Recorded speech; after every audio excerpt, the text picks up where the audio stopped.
morning. Happy Friday. It is another overcast, humid day here in North Carolina. So welcome to the South in the summer. I've been to the gym already this morning. I did posterior chain. So if you know anything, that's back and like glutes and hamstrings and calves. And I had a really good workout. Love it. I'm feeling super strong lately, which is good. You know, I say it all the time, and so I thought I would take a moment to just explain what I mean when, you know, doing resistance training or weightlifting is the biggest anti-aging hack. Because, you know, we don't necessarily want to look like an Adonis, or we don't want to look like a supermodel or anything like that. That's not the reason that we do weightlifting and resistance training. We want to maintain our core strength, and we want to maintain our muscle strength. We want to maintain our muscle mass. And so, because that keeps us independent longer. You know, I'm in my mid-50s, soon to be just a little over mid-50s, birthday coming up. But, you know, I don't necessarily... you know, the whole reason that I go to the gym is not necessarily to be able to lift more weight. It's actually to maintain my muscle mass, because we automatically start losing muscle mass in our late 30s, and it just accelerates once we reach 50. And when we go through some hormonal changes like menopause, or for men, when their testosterone starts to slow, you're naturally going to lose that muscle mass. So you want to do what you can to maintain that muscle mass for a couple of reasons, because that's going to help you to stay stronger. What I need to be strong for right now is so that I can open my own can, you know, like my own jars at home.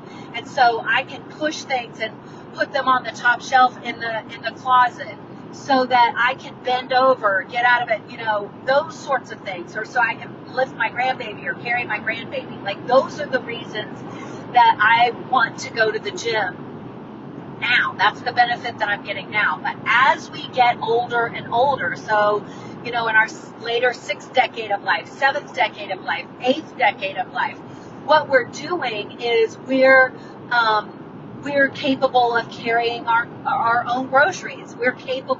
We have better stability because we have more of a core strength. We have less, you know, pull on our backs. Our backs stay stronger. We can actually, you know, we have enough leg strength so that when we go to sit down in a chair, that we don't lose our balance and fall into the chair, or if the chair, you know, somehow moves out from under us, that we can regain our balance. Or if we trip over something, we can regain our balance. Like, that's the anti-aging hack that resistance training and weightlifting gives us. The added benefit of that is that when you build muscle, that muscle is metabolically active. What does that mean? You've heard me say it before, but what does that mean? That it requires more calories in order to maintain muscle than it does to maintain fat. Fat is pretty inert, meaning that you don't burn any calories to just feed your fat. You burn calories to feed your muscle. So if you decided that there's one day that you are going to lay on the couch and you are barely going to move all day long, if you have more muscle mass, you are going to burn more calories in that 24-hour period, not doing exercise, not walking around. That's the benefit of having that muscle mass. If you have more fat, like your ratio of fat to muscle is higher, then when you lay on the couch all day, you're barely burning any calories. And just remember, you know, we think about burning calories when we walk, or when we lift weights, or when we do jazzercise, or what is that? I want to say Roomba. That's not it. What's the dancing thing? Anyway, whatever you do, you think that's when you burn calories, but you burn calories just, you know, detoxing your body, and you burn calories breathing, and your heart beating, and your blood flowing, and your kidneys doing what they do, and your eyes doing what they do. So you burn calories all day long, but you burn up to twice as many calories if you have more muscle. So that's the benefit of that. That isn't what I was going to talk to you about. So what I was going to talk to you about is I have had quite a few questions lately about what makes a protein, what makes a food a high protein food. Because what I'm seeing people post or ask questions about is that they may have 30 grams of protein in a meal, which is good. I recommend that. I recommend the minimum that you should have is 30 grams of protein at every meal. Some people will need a whole lot more than that to grow that muscle, to feed that muscle.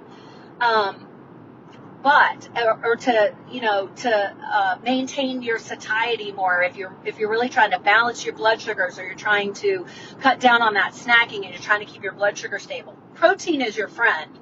But what I'm seeing are people who are having these meals that have 30 grams of protein, but they have a ton of calories, and so they're trying to figure out what is a high protein food. And so what I have for you is a way to figure out if a food is a high protein food is that you take whatever your serving is and you look at the amount of protein in that. So let's say, for example, you have a chicken breast, and in that chicken breast is 13 grams of protein. Okay? So you're going to add a 0 to that and make it 130. And then you're going to look at how much that amount of protein that is 130 now, how many calories it has. And that chicken breast is going to have about 80 to 90 calories in it. So when the protein amount with the 0 added is more than the calories, that is a good source of protein. Because what I'm seeing is people who are eating a lot of like peanut butter, and they're saying that peanut butter is a high protein ingredient. It's not. It's a high fat ingredient. Does it have protein? Absolutely. And most things are not just completely carbohydrate, protein, or fat. There's some combination of the two. So you really need to get savvy about whether that's I don't want to say worth the calories, but I want to say, change the way that you think. People are putting, peanut butter or almond butter or whatever kind of nut butter on their apple, and they're calling it a high protein snack. And that is not the case. That is not the case. Now, I will tell you that it's better to eat your slice of apple with some peanut butter on there than without, because it does give you that protein and it does give you some fat, so that you actually slow down how quickly you absorb those carbs, and you are less likely to spike your blood sugar because of that. So if you're working on blood sugar balancing, in addition to all the things like, there's multiple things that we can do at the same time, then peanut butter is going to be your friend. But you can't think about peanut butter as a high protein food, because if you think about it like this, if you wanted 20 grams of protein, you could get that. If you had a chicken breast, you could get that in about 125 calories. Okay, you get 20 grams of protein in about 125 calories. But if you were going to get 20 grams of protein from peanut butter, it is going to give you about 550 calories. So what I'm seeing are that people, because there's a lot to keep track of, especially if you're really trying to rein it in and you're trying to get control of your blood sugar, you're trying to get control of those cravings, trying to get control of your energy. You have that sinking feeling where you feel like you have to reach for caffeine or you have to reach for a snack in order to make it through. Then there's a lot of things to juggle. And so I want you to sort of be really smart about how you're choosing the foods that you're putting on your plate. What I'm seeing is that people are losing track of calories, and calorie in, calorie out will get you in trouble. Okay, it will cause you probably to not have nutrient dense food. It will cause you probably not to have enough fats that you need in your meals. It will cause you probably to have too many carbs so that you're not balancing your blood sugar. But you do still have to keep track of your calories, and you can't just say, you can't just focus on, I'm getting 30 grams of protein, doesn't matter the calories, because then you're going to be in a calorie excess and you're not going to lose weight.